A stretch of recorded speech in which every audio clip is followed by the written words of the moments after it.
Salam sejahtera bagi kita semua. Perkenalkan, nama saya Randy Ranto Simarmata dari kelas reguler D Stambul 2022 dari Prodi Jurusan Pendidikan Sejarah. Nah, pada kesempatan kali ini saya akan menjelaskan tentang Islam di Nusantara. Seperti yang kita ketahui bersama bahwa Islam merupakan agama terbanyak dianut atau mayoritas di negara Indonesia kali ini. Nah, ada baiknya kita juga harus mengetahui nih sejarah Islam di Nusantara, baik itu bagaimana penyebarannya dan kapan masuknya, seperti itu. Islam merupakan agama yang dibawa oleh Nabi Muhammad pada sekitar abad ke-7 Masehi yang berpusat di Mekah, Madinah. Agama ini berkembang dengan begitu cepat setelah kurang lebih 23 tahun dari kelahirannya. Setelah Rasulullah wafat, kepemimpinan umat Islam digantikan oleh Khalifah Abu Bakar Al-Siddiq, lalu dilanjutkan Khalifah Umar bin Khattab. Pada masa Umar, Islam mulai tersebar ke Syam, Palestina, Mesir, dan Irak. Kemudian pada masa Khalifah Utsman bin Affan, Ali bin Abi Thalib, dan Bani Umayyah dan Bani Abbasiyah, Islam telah menyebar ke Tiongkok, Cina, bahkan ke seluruh penjuru dunia. Nah, di Indonesia sendiri, maksudnya Islam awalnya dibawa oleh pedagang Gujarat, lalu diikuti oleh pedagang-pedagang Arab dan Persia. Nah, sambil berdagang itu, para pedagang-pedagang pada saat itu juga turut ikut serta dalam penyebaran agama Islam pada saat itu. Nah, Islam sendiri diketahui masuk ke Indonesia itu sekitar abad ke-7 atau abad ke-8 pada saat itu. Selanjutnya ini adalah teori-teori masuknya Islam ke Nusantara. Nah, di sini saya mengeluarkan tentang 4 teori-teori masuknya Islam ke Nusantara. Yang pertama itu adalah teori Arab.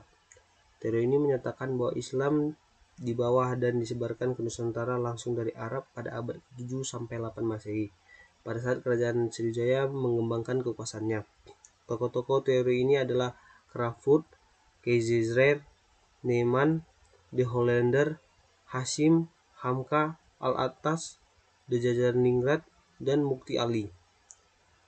Bukti-bukti sejarah teori ini sangat kuat. Pada abad ke-7 sampai ke-8 Masehi, Selat Malaka sudah ramai dilintasi para pedagang muslim dalam pelayaran pedagang mereka ke negeri-negeri Asia Tenggara dan Asia Timur. Berdasarkan berita Cina zaman Tang pada abad tersebut, masyarakat muslim sudah ada di Kanfu atau Kanton dan Sumatera. Ada yang berpendapat mereka adalah utusan-utusan Bani Umayyah yang bertujuan penjajah perdagangan. Demikian juga Hamka yang berpendapat bahwa Islam masuk ke Nusantara pada tahun 674 Masehi. Berdasarkan catatan Tiongkok, saat itu datang seorang utusan Raja Arab bernama Tacet atau Tahsi ke kerajaan Holing atau Kalingga di Jawa yang diperintah oleh Ratu Sima. Tahsi juga ditemukan dari berita Jepang yang ditulis pada tahun 748 Masehi. Diceritakan pada masa itu terdapat kapal-kapal Pose dan Taskik Kahu. Menurut Ros di Melinggo, istilah Pose menunjukkan jenis bahasa Melayu yang sedangkan Tasi hanya menunjukkan orang-orang Arab dan Persia, bukan Muslim India. Nah, dari yang saya jelaskan di atas itu dapat dipastikan bahwa teori ini mengatakan bahwa ada peran penting Arab dalam perdagangan seperti itu dan juga dalam penyebaran agama Islam di Nusantara. Selanjutnya itu adalah teori Cina. Dalam teori ini menjelaskan bahwa etnis Cina Muslim sangat berperan dalam proses penyebaran agama Islam di Nusantara. Seperti yang telah dijelaskan sebelumnya pada teori Arab, hubungan Arab, Muslim, dan Cina juga sudah terjadi pada abad pertama Hijriah. Dengan demikian, Islam datang dari arah barat ke Nusantara dan ke Cina berbarengan dalam satu jalur perdagangan. Islam datang ke Cina di Kanton atau Guangzhou pada masa pemerintahan Taisung 627 sampai 650 Masehi dari dinasti Tang, dan datang ke Nusantara di Sumatera pada masa kekuasaan Sriwijaya, dan datang ke Pulau Jawa pada tahun 674 Masehi. Berdasarkan kedatangan utusan Raja Arab bernama Tahce dan Tahsi ke kerajaan Kalingga yang diperintah oleh Ratu Sima. Dari uraian di atas pula, dapat diambil kesimpulan bahwa Islam datang ke Nusantara berbarengan dengan Cina. Akan tetapi teori ini atas tidak menjelaskan tentang awal masuknya Islam, melainkan peranan Cina dalam pemberitahan sehingga dapat ditemukan bukti-bukti bahwa Islam datang ke Nusantara pada awal abad Hijriah. Selanjutnya itu adalah teori ketiga, itu adalah teori Persia. Berdasarkan teori sebelumnya, teori Persia lebih merujuk kepada aspek bahasa yang menunjukkan bahwa Islam telah masuk ke Nusantara dan bahasa telah diserap.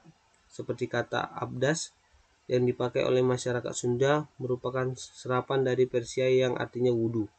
Bukti lain pengaruh bahasa Persia adalah bahasa Arab yang digunakan masyarakat Nusantara, seperti kata-kata yang berakhiran ta, marbut ha, apabila dalam keadaan wakaf dibaca ha, seperti salatun dibaca salah.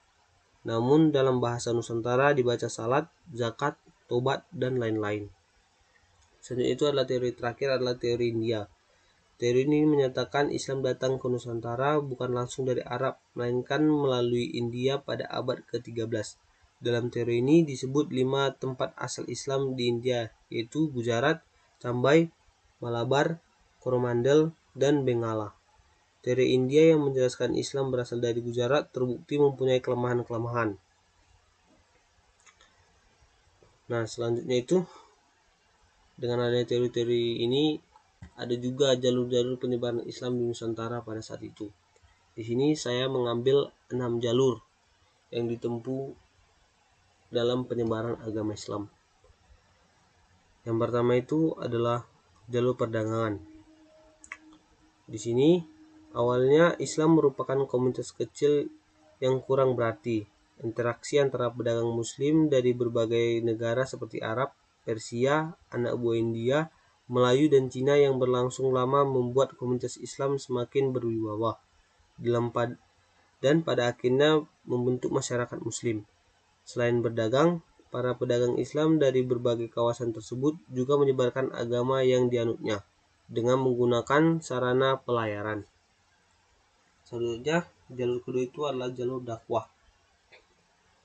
Nah, jalur ini dilakukan oleh para mubalik yang merangkap tugas menjadi pedagang. Proses dakwah tersebut pada mulanya dilakukan secara individual. Mereka melaksanakan kewajiban-kewajiban syariat Islam dengan memperhatikan kebersihan dan dalam pergaulan mereka menampakkan sikap sederhana.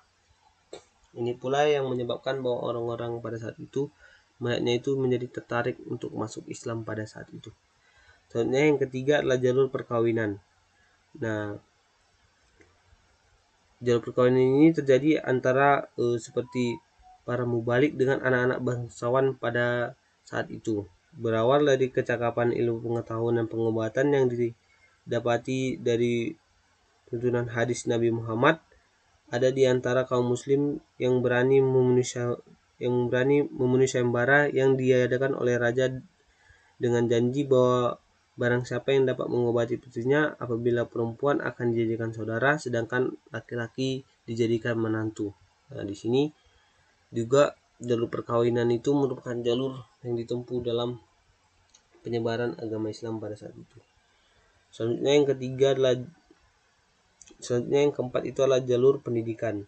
Setelah kependudukan para pedagang pada saat itu, mereka menguasai kekuatan ekonomi di bandara-bandara seperti Gresik. Pusat-pusat perekonomian itu berkembang menjadi pusat pendidikan dan penyebaran Islam. Pusat-pusat pendidikan dan dakwah Islam di Kerajaan Samudra Pasai berperan sebagai pusat dakwah pertama yang didatangi pelajar-pelajar yang mengirim mubalik lokal. Di antaranya mengirim Maulana Malik Ibrahim ke Jawa. Selanjutnya itu jalur yang kelima itu adalah jalur kebudayaan. Jalur kebudayaan itu seperti yang kita tahu, seperti kebudayaan, seperti seni itu, seperti pada saat itu ada penyebaran agama Islam itu menggunakan jalur ini melalui media wayang seperti itu. Selanjutnya adalah jalur kultural. Jalur ini disebut dengan kegiatan Islamisasi. Nah, setelah kerajaan Majapahit runtuh, kemudian digantikan oleh kerajaan Islam. Di Jawa, Islam menyesuaikan dengan budaya lokal, sedang di Sumatera adat menyesuaikan adat Islam. Islam terus berkembang dan menyebar dari masa ke masa, hingga sekarang melalui tahapan-tahapan jasa para mubalik. Meskipun demikian, masih terdapat perbedaan-perbedaan dalam cara ibadah disebabkan oleh faktor kultural. Maka ada yang harus dilakukan oleh para penerus bangsa Indonesia untuk mendapatkan dan menyatukan pemahaman tentang Islam. Nah, demikianlah yang bisa saya sampaikan tentang sejarah masuknya Islam ke Nusantara. Terima kasih.